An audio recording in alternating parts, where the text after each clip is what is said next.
প্ৰায় 12 বিঘা মাটি আছে এবাৰ ৰবি শস্য শাক পাচলি খেতি। ইয়াত আছে বেঙেনা আছে, বেঙেনাটো প্ৰায় 2 বিঘা হ'ব। তাৰপৰা তেনেকৈ কবি আছে, বন্ধাকবি, ব্ৰকলি, ওলকবি, ফুলকবি আৰু জলকীয়া আছে, কেপচিকাম, বিলাহী, পিঁয়াজ আছিল। তাৰপৰা শাকৰ পালেং শাক আছিল, মিঠি শাক এনেকৈ আছিল আৰু ৰঙালাও আছে। তাৰপিছত তিতা কেৰেলা আছে। এতিয়া বৰ্তমান হৈ থকাখিনি সেইখিনি আছে মানে। টোটেল 12 বিঘা হ'ব। 12 বিঘা মাটি। খৰচৰ আগতীয়াকৈ হ'লে পাৰে। এইবাৰ আমি পাৰিছোঁ মানে কেলৈ আমি বেঙেনা 50 টকাৰ পৰা বিক্ৰী কৰিছোঁ। গতিকে আমাৰ খৰচৰ অনুপাতে তাৰ প্ৰফিটটো আমাৰ হৈছে, যথেষ্ট হৈছে। কাৰণ 50 টকাকৈ 1 কেজি বেঙেনা বিক্ৰী কৰিলে যাতে আমাৰ ইয়াতে প্ৰায় 10 কুইণ্টেলৰ ওপৰত 50 টকাকেই গৈছে। তাৰপিছত এতিয়া 40 টকালৈ আহিলে, এতিয়া 30 টকা মানে বজাৰ চলি আছে আমাৰ হ'লচেল ৰেট। 50কৈ গৈ আছে ইয়াৰ পৰা। ফুলকবিও 60 টকালৈকে আছে আৰু জলকীয়া 100 টকা আছে।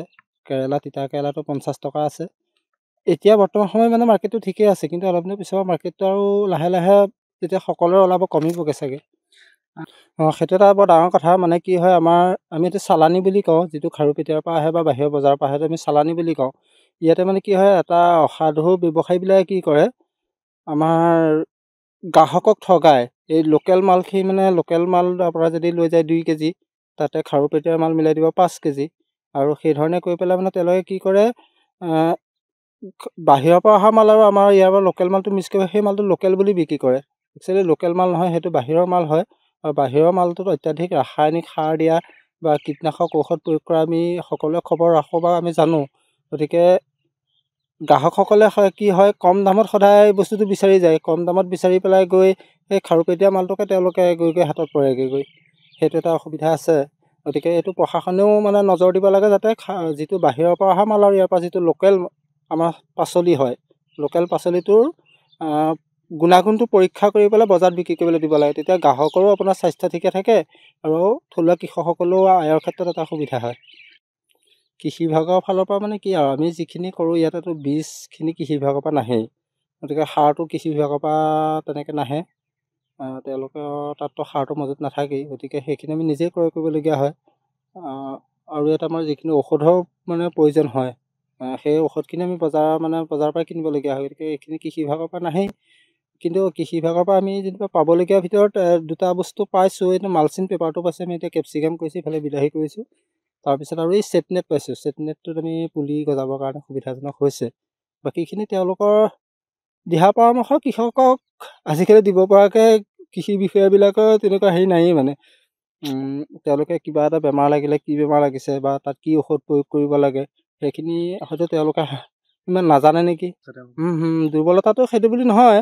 তেওঁলোকে মানে এতিয়া কিবা এটা মানে বেমাৰ এটা লাগিছে ধৰক, সেই বেমাৰটোৰ ক্ষেত্ৰত তাৎক্ষণিকভাৱে কি দৰৱ প্ৰয়োগ কৰিলে ভাল ফলাফল পোৱা যাব, সেইখিনি তেওঁলোকে সুধিলেও মানে সদুত্তৰ দিব নোৱাৰে। প্ৰমাণ পাইছোঁ সেইটো। তেওঁলোকে দৰৱৰ বিভিন্ন ধৰণৰ নাম কয়, যিবিলাক দৰৱ ইয়াত পোৱাও নাযায় বা বজাৰত সহজলভ্যও নহয়। আকৌ আমি সেই দৰৱটো মানে নিজেই বেমাৰটো চাই, তাৰপিছত কি দৰৱ দিলে, কি কম্পজিশ্যন থকা দৰৱ দিলে বেমাৰটোৰ পৰা আমি নিৰাময় পাব পাৰোঁ, সেইখিনি আমি নিজে কৰিবলগীয়া হৈছে বৰ্তমান সময়ত। আমিতো কৰা হৈ গ'ল এতিয়া 10 বছৰমানেই হ'ল চাগে। চৰকাৰে তেনেকৈ ভূমিকা লোৱা দেখা নাই, কিন্তু বৰ্তমান সময়ত আমাৰ যিজন জিলা উপায়ুক্ত আছে পাঠক ছাৰ, তেখেতৰ উদ্যোগত ভকত চাপৰিত এতিয়া 100 বিঘা ৰঙালাও আৰু 12 বিঘা নে কিমান তিতা কেৰেলা আৰু তৰমুজ খেতি কৰিবলৈ মানে তেখেতে প্ৰস্তুতি চলাইছে বুলি আমি কোৱা শুনিছোঁ, বা তেনেকৈ তালিকা লৈছে কৃষকসকলৰ। গতিকে চৰকাৰৰ ফালৰ পৰা নহয়, প্ৰশাসনৰ ফালৰ পৰা কিন্তু এইটো এটা ধৰক উদ্যোগ লোৱা দেখা গৈছে। চৰকাৰে তেনেকৈ মুখ্যমন্ত্ৰীয়ে তেনেধৰণে কৈছিলে খাৰুপেটীয়া কৰিম বা দ্বিতীয়খন খাৰুপেটীয়া হ'ব, এখন তেনেধৰণে তেওঁ কৰা ধৰণে এইটো হোৱা নাই, এতিয়ালৈকে হৈ উঠা নাই। হৈছে নেকি? নহয়, তেখেতে এতিয়াতো আমাৰ ইয়াতে যোগদান কৰা বৰ বেছি দিন হোৱাও নাই। তেখেতে আহিয়ে প্ৰথম ভকত চাপৰিলৈ আহিয়ে কৈছিল যে মই ভকত চাপৰিক লৈ কি চিন্তা কৰিব পৰা কৰিম। তেখেত আহিছিল এদিন। বৰ্তমান তেখেতে উদ্যোগ লৈছে, শেহতীয়া হৈছে। চৰকাৰী ব্যৱস্থাবিলাক অলপ লেট হয়েই। আমাৰতো ৰঙালাও ইতিমধ্যে বিক্ৰী কৰি আজৰিয়ে হৈছোগৈ প্ৰায়, আৰু সেইটো ৰঙালাও হ'লেও চাগে শেহতীয়াকৈ হ'বগৈ আৰু। কিন্তু কিমান আৰু যদি বেছি শেহতীয়া কৰি দিয়ে, কিন্তু কামটো নহয় মানে তেখেতে যেনেধৰণে হৈছে তেনেকৈ ফল নাপাব।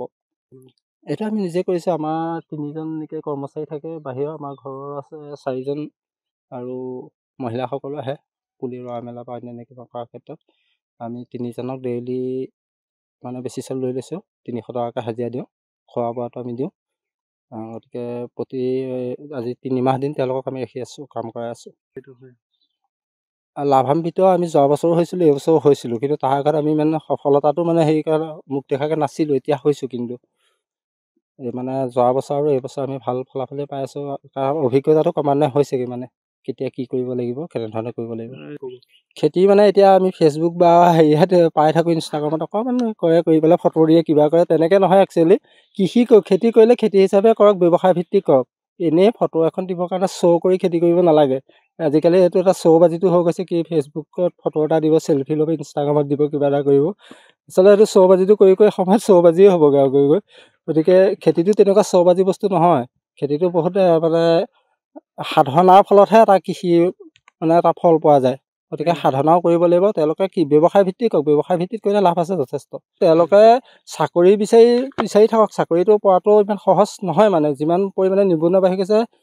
মই নিজেই 2012 চনত টেট পাছ কৰি পেলাই DLED পাছ কৰি এতিয়া বৰ্তমান কৃষি কৰ্মত জড়িত হৈ আছোঁ। গতিকে মই নৱপ্ৰজন্মক কৈছোঁ, চাকৰিটো বিচাৰি থাকক, চাকৰি বিচৰাত বাধা নাই, বা ব্যৱসায়ৰ কাৰণেও তেওঁলোক আগবাঢ়ক। যদি কৃষি ক্ষেত্ৰখনকো ব্যৱসায় হিচাপে লয়, মানে ইয়াতো সফলতা পোৱা যায় বা পোৱা যাব। এতিয়া আমি নিজেই ধৰক 3জন নিবনুৱা সংস্থাপন দি ৰাখিছোঁ। তেওঁলোকক প্ৰতিদিনে 300কৈ হাজিৰা দিওঁতে আমাৰ 9,000 টকাকৈ যায়। গতিকে 9,000 টকা তেওঁলোকে খাই বৈ ঘৰতে থাকি আমাৰ পৰা পাই আছে। হ'ব পাৰে যে সিহঁতৰ ডেফিনেটলি কথা লাভান্বিত হ'ব পাৰে, কিন্তু ব্যৱসায় ভিত্তিত কৰিব লাগিব। এনেই খেতি কৰিছোঁ নে কাৰোবাক দেখি কৰিলে নহ'ব। আৰু প্ৰতিটো কথাতে কামতে কি থাকে, অভিজ্ঞতাটো লাগে মানুহক। যদি অভিজ্ঞতা নাথাকে, তেতিয়া অভিজ্ঞ মানুহৰ পৰামৰ্শ লৈ কাম কৰিব লাগে। বজাৰ দখল কৰিবলৈ ইতিমধ্যে আমি সক্ষম হৈছোঁ। এতিয়ালৈকে আমি বৰ্তমান বেচি আছোঁ ৰঙালাও।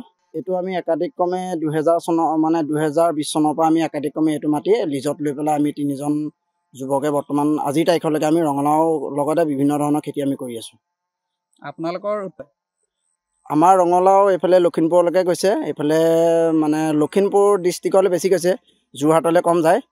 আৰু মানে মাজুলী ইমূৰৰ পৰা সিমূৰলৈ আমাৰ ৰঙালাও মানে গৈছে। আৰু আমাৰ জৰিয়তে আপোনালোকৰ এই নিউজ চেনেলৰ জৰিয়তে বৰ্তমান এতিয়া আমাৰ যিটো যাতায়াতৰ কাৰণে অকণমান আমাৰ অসুবিধাৰ সন্মুখীন বৰ্তমান আমি হৈ আছোঁ। কাৰণ আমাৰ ইয়ালৈ এতিয়া ধৰক ডাঙৰ গাড়ী আহিব পৰা সুবিধাটো যাতায়াতটো আজিলৈকে সম্পূৰ্ণ হোৱাগৈ নাই। তথাপিও আমি DC ছাৰক অনুৰোধ কৰিছোঁ, DC ছাৰেও আমাৰ কথাটো মানে কৰি দিম বুলি কৈছে। বৰ্তমান এতিয়া হ'ব, আমাৰ দলঙো অনাগত দিনত ডিচেম্বৰ মানৰ পৰা কাম ষ্টাৰ্টিং হ'ব বুলি আমাৰ জিলা উপায়ুক্ত মহোদয়ে কৈছে। লগতে আমাৰ স্থানীয় সন্মানীয় বিধায়ক মহোদয়েও কৈছে। কিন্তু যিমান পাৰে সিমান সোনকালে আমাৰ যদি যাতায়াতটো ভাল হৈ যায়, আমাৰ নিচিনা কৃষকৰ কাৰণে মানে সুবিধাজনক হ'ব। বৰ্তমান আজিৰ তাৰিখলৈকে ৰঙালাও আমাৰ গৈছে যদিও বেপাৰীৰ মানে যাতায়াতৰ কাৰণে অকণমান প্ৰব্লেম হৈ আছে। আমাৰ বজাৰলৈ যাবলৈ হ'লে আমাৰ মেইন প্ৰব্লেমটো হৈছে যাতায়াতটো সুচল হ'লে মানে আমাৰ কৃষকসকলৰ কাৰণে সুবিধাজনক হয়। সেইখিনি মানে এনেকুৱা হয়, মানে আমাৰ মুখ্যমন্ত্ৰী ছাৰে কথাটো কৈছিলে, ভকত চাপৰি মানে খাৰুপেটীয়াৰ মানে হেৰি এটা মানে খাৰুপেটীয়া বুলি ছেকেণ্ড খাৰুপেটীয়া বুলি কৈছিলে। তথাপিও এতিয়া হৈছে, হ'লেও আমাৰ যাতায়াতৰ কাৰণে অলপ অসুবিধা হৈ থকাৰ কাৰণে আমাৰ মানে বহুতখিনি সমস্যাৰ মানে সন্মুখীন হৈছে। কৃষি বিভাগৰ পৰা আমি সহায় সহযোগ পাই আছোঁ। আমাৰ মাজুলী গড়মূৰ এগ্ৰিকালচাৰ মানে ডিপাৰ্টমেণ্টৰ সকলো বিষয়ববীয়া তথা আমাৰ লগতে DC ছাৰো বিধায়ক মহোদয়ে আমাক মানে কিছুমান সঁহাৰি জনাইছে, আমিও মানে দিছে, আমিও লৈছোঁ। সেইমতে আমি কৃষি বিভাগৰ ফালৰ পৰা আমি সম্পূৰ্ণ সুবিধা পাইছোঁ, আৰু সম্পূৰ্ণ আমি বীজ পাই আমি বৰ্তমান এতিয়া খেতি কৰি আছোঁ, লাভান্বিত হৈছোঁ আমি।